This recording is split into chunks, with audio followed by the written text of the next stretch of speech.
Bonjour, bienvenue. Aujourd'hui, on parle période d'essai, cette période tellement clé au début d'un nouveau job dans l'entreprise. Avec nous, Fabienne Matifas. Bonjour. Bonjour. Bienvenue avec nous. Alors, vous êtes DRH, cette fonction mystérieuse pour certains. Vous êtes chez Regus. Oui. Et puis, vous avez aussi une fonction, enfin une expertise de coach qui est en cours et dont vous nous reparlerez prochainement.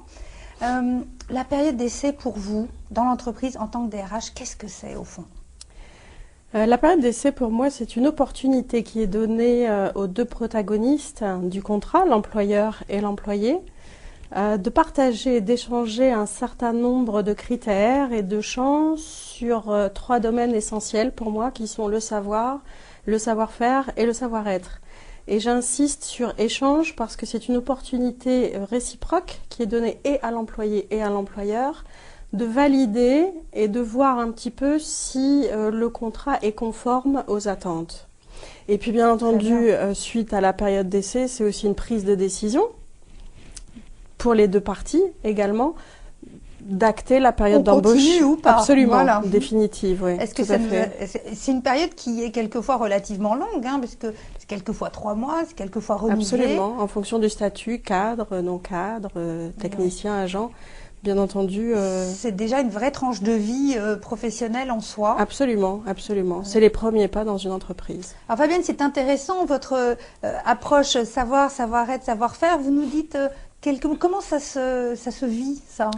Alors, côté salarié, je pense que ce sont 3 étapes clés parce que c'est un petit peu l'essence de se dire, est-ce que j'ai les compétences, est-ce que j'ai les connaissances, donc tout l'axe du savoir pour réaliser mon activité et pour réaliser mon métier.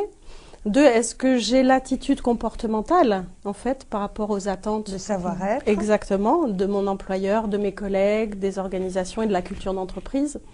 Et puis le 3e axe, est-ce que je vais être capable de m'adapter à la culture d'entreprise aussi quelque part, parce que c'est, je pense, quelque chose qu'il ne faut pas négliger. Il y a des entreprises qui ont des cultures fortes et je pense que ce fit culturel, comme on dit dans les milieux anglo-saxons, est très important. Cette adaptation, cette adéquation. Exactement. Alors, est-ce que c'est quelque chose qu'on peut forcer, ça? Je m'imagine arriver dans une entreprise, ne pas me sentir très à mon aise au bout d'1 mois, 2 mois. Comment je peux mettre quelque chose en œuvre qui m'aide à trouver ma place? Je pense qu'il ne faut pas forcer les choses. Je pense que c'est partir sur un mauvais pied que de vouloir absolument rentrer dans une boîte où on adhère à la culture, et ça on le sait très vite, même je dirais aux premières étapes de l'entretien, avec un certain nombre de hiérarchies qui sont rencontrées. On sait déjà plus ou moins si la culture, si tout le discours formel et informel, les us et coutumes de l'entreprise vont fitter à des valeurs. Est-ce qu'il y a une résonance chez moi par rapport à ces valeurs, par rapport à cet environnement, ou est-ce que ça fait absolument pas écho? Et je pense que si ça fait pas écho, il faut pas insister, il faut pas forcer la chose.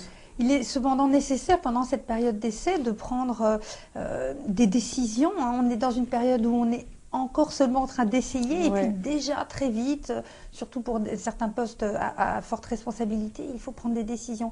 Quels conseils vous pouvez donner pour réussir à être comme ça rapidement dans l'action, dans l'efficacité?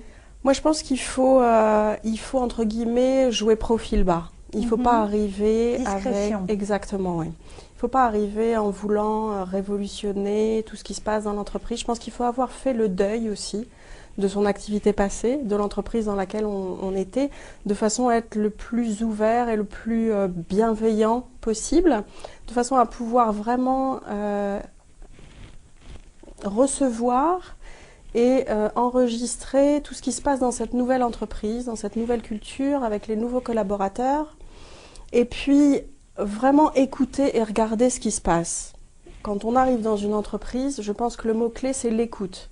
C'est l'écoute et le regard. Je regarde et j'écoute ce qui se passe.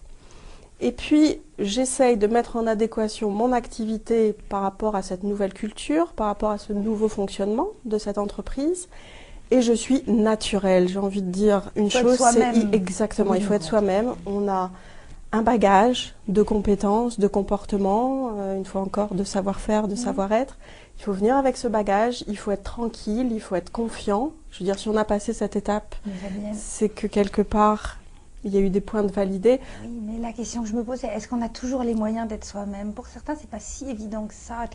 Certains environnements sont très compétitifs, avec beaucoup de challenges, beaucoup de pression. Oui, c'est on vrai. peut avoir mis du temps à retrouver un poste, par exemple. Oui, oui, oui. Ces situations-là sont délicates. Je pense qu'après, il y a des petites clés qu'on peut utiliser, c'est de demander du feedback, de demander des retours aux gens qui nous entourent. Est-ce que je fais bien les choses? Est-ce que c'est en ligne avec tes attentes? Est-ce que c'est conforme à ce que tu me demandes de faire? Je pense que c'est une relation, une fois encore, de réciprocité. On me demande de faire des choses et n'ayant pas cette autonomie et cette indépendance dans ma nouvelle entreprise, j'ai besoin de valider certaines étapes. Et je pense qu'il ne faut pas avoir peur de solliciter les avis des uns et des autres de façon à marcher dans le bon chemin. Oui. Merci infiniment Fabienne Matifas de nous avoir consacré ce temps. Je retiens qu'effectivement la période d'essai, c'est l'écoute, la capacité à s'adapter. À bientôt pour une autre chronique ressources humaines. Merci. Merci.